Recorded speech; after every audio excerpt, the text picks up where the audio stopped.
mayoritas umat Islam, Ahlus Sunnah wal Jamaah ini memang kelompok yang moderat, Islam wasati.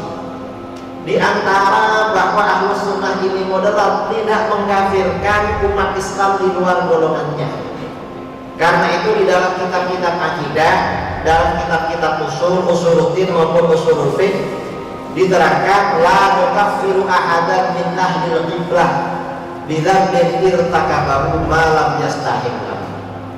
Kita tidak punya konsep mengkafirkan seseorang dari ahlul qiblah.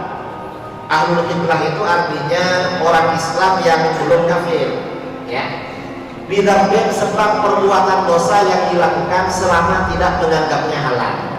Karena itu kita ini tidak mengkafirkan Wahabi, tetapi kita menganggap Wahabi ini adalah aliran sesat dan menyesatkan dan sangat berbahaya. Itu pendapat kita. Saya rasa ini sikap yang adil. Adapun golongan di luar kita, misalnya Wahabi, mengkafirkan umat Islam di luar kelompoknya.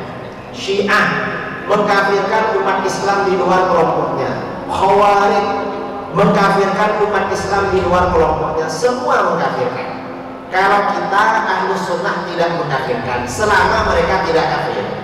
Tapi kalau kelompok-kelompok yang sudah kafir seperti Ahmadiyah, ya, pengikut Qadianiyah itu maksudnya Mirza Ghulam Ahmad, atau Syiah Ismailiyah, Syiahnya Bashar Asad, ya, Syiah Durus, Syiah Nusairiyah, atau aliran-aliran yang kafir, ya itu gak perlu dikafirkan karena sudah kafir.